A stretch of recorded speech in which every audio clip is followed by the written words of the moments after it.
عبد الناصر صاحب شہراگ سے پوچھتے ہیں، مفتی صاحب کیا والدین کی ہر بات ماننا ضروری ہے؟ عبد الناصر صاحب، ہر بات ماننے کا مطلب یہ ہے کہ خلاف شریعت بات جب تک وہ آپ کو نہ کہیں تب تک ہر بات ماننا ضروری ہے۔ سورۃ لقمان آیت نمبر 15، رب کریم نے ارشاد فرمایا وَإِن جَاهَدَاكَ عَلَىٰ أَن تُشْرِكَ بِي مَا لَيْسَ لَكَ بِهِ عِلْمٌ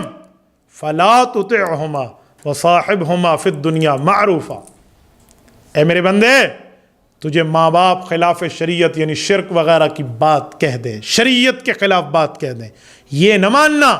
باقی ماں باپ کی بات ماننا، کیونکہ شریعت جہاں پر تمہیں گنجائش دے رہی ہے مانو، اور اگر ماں باپ شرک بھی کہہ دیں تو خلاف شریعت بات کا انکار کر دینا، لیکن دنیا میں ان کے ساتھ اچھائی پھر بھی کرنا، یعنی ماں باپ کافر کیوں نہ ہو تو وَصَاحِبْهُمَا فِي الدُّنْيَا مَعْرُوفًا،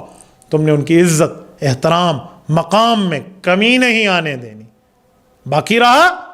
خلاف شریعت بات تو وہ ہم نہیں مان سکتے، کیونکہ اللہ کے رسول صلی اللہ علیہ وسلم نے ہمیں یہ بتا دیا ہے کہ لا طاعۃ لمخلوق فی معصیۃ الخالق، مخلوق کی اس بات کو مانیں گے جہاں اللہ راضی، جس بات سے رب ناراض اور اللہ کی نافرمانی لازم آتی ہے وہ مخلوق میں کسی کی بات ماننا واجب ضروری لازم نہیں ہے۔ باقی جو بات آپ کر رہے ہیں کہ ماں باپ کی ہر بات ماننا ضروری ہے، اگر آپ وہ بات بھی لکھ دیتے، وہ وجہ بھی لکھ دیتے، ساتھ تشریح بھی کر دیتے کہ آپ کی کون سی بات مراد ہے،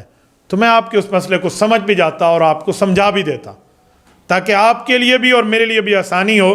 تو آپ نے وجہ نہیں لکھی، اس وجہ سے میں آپ کے سامنے اس کو کیا بات آپ کے سامنے کہتا پھروں۔